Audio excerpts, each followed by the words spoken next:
تحفه اساسگذار صلح و وحدت ملی پیشوای ملت پرزیدنت جمهوری تاجیکستان محترم امامعلی رحمان کتاب تاجیکان امروز به ناحیه دیوشتیج رسید. چون به همگان معلوم است سال جاری بخشیده به 30 سالگی استقلالیت دولتی برای خاندان هر یک اهالی کشور این کتاب دسترس کرده می شود.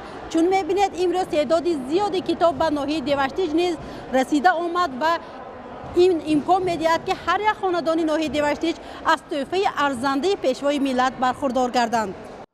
روی آوردن به تاریخ و فرهنگ و تمدن نیاگان خویش و ارج گذاشتن به عنعنه‌های نیک گذشتگان از تمدن چندین هزار ساله گواهی می‌دهد. با شرافت استقلالیت دولتی جمهوری تاجیکستان و تلاش‌های پیگیرانه اساسگذار صلح و وحدت ملی پیشوای ملت پرزیدنت کشور محترم امامعلی رحمان خلق تاجیک دوباره همچون ملت کهن بنیاد صاحب تمدن و فرهنگ دارای تاریخ کهن معرفی گردیده از گذشته خویش به جهانیان درک داد. طبق سفارش پرزیدنت جمهوری تاجیکستان پیشوای ملت محترم امامعلی رحمان در پیامشان به مجلس عالی جمهوری تاجیکستان از 26 دکبر سال 2019 چاپ کتاب تاجیکان علامه باباجان غفورов از طرف چاپخانه نشریات معاصر با صفت بلند آغاز شده در عموم با تعداد 1,600,000 نسخه به تب خواهد رسید و با ترتیبی مقرر گردیده باید به هر یک عائله جمهوری دسترس کرده شود. نشر کتاب تاجیکان و دسترس کردن آن به هر یک عائله کشور باز یک اقدام وطندوستانه پیشوای معظم ملت محترم امامعلی رحمان بوده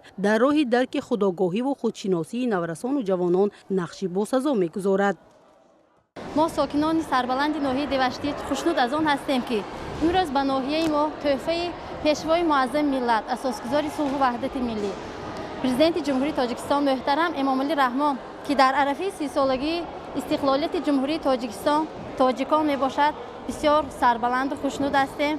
ما افتخار داریم که پیشوای معظم ما این اقدام دوربینانه خود را به حکمت به راه نمودند، زیرا به ما امکانیت می دهد که هر یک جوانان ما هر یک ساکن کشور از این شاه اثر تاجیکان علامه باباجان غفورov آگاهی پیدا نموده از تاریخ و فرهنگ پرغناوت خلق تاجیک آگاه پیدا نمایند و بهر پیشرفت و آبادی کشور سهمگذار می‌گردند. علامه باباجان غفورov از خود آثار گرانبهای مانده در معرفی خلق و ملت کهن بنیاد تاجیک زحمت‌های زیاد کشیده است. در بین آثار مفصوف کتاب‌های بسیار جلده چون تاریخ خلق تاجیک و تاجیکان جا می‌گیرد که با تاجیکی و روسی منتشر شدند. بنا به اطلاع داده شده از مسئولین دستگاه اجرایی حکومت کشور برای ساکنان ولایت سوخت تقسیمات 505,400 تعداد کتاب مذکور به نقشه گرفته شده تا به امروز به شهر و ناحیه‌های ولایت سوخت 164,924 عدد کتاب تاجیکان دسترس کرده شده است. به ناحیه دیوشتیج 35,940 عدد کتاب امروز آورده شده به هر یک عائله تحفه پیشوای ملت محترم امامعلی رحمان کتاب تاجیکان دسترس می‌گردد.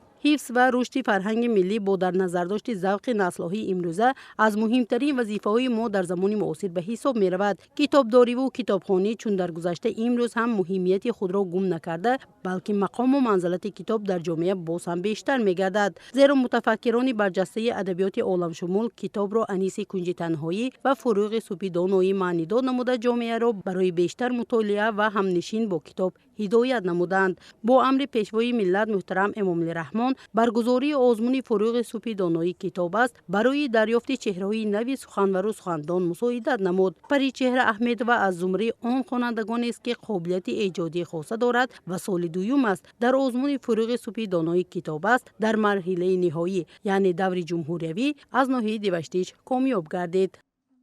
باعث خوشنودی است که اساسگذار صلح و وحدت ملی پیشوای ملت پرزیدنت جمهوری تاجیکستان محترم امامعلی رحمان در هر گونه وضعیت و در همه حالتها ما کودکان و نورسان را دستگیری می کنند.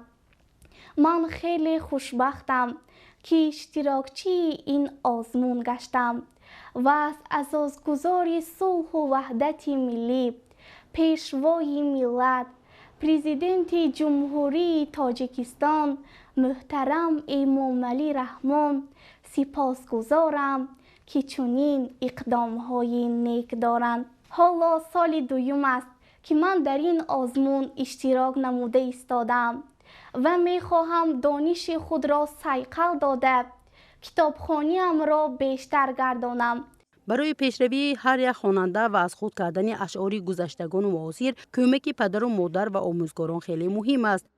برای کتابخانه من همه شرایط ها فراهم شده است و من باید قید کنم که اعضای یک چند کتابخانه ها از آن جمله اعضای کتابخانه مکتب، کتابخانه دهه، کتابخانه دهه قلعه ایشان، کتابخانه شهر استروشن و اعضای کتابخانه شهر خوجند می باشم.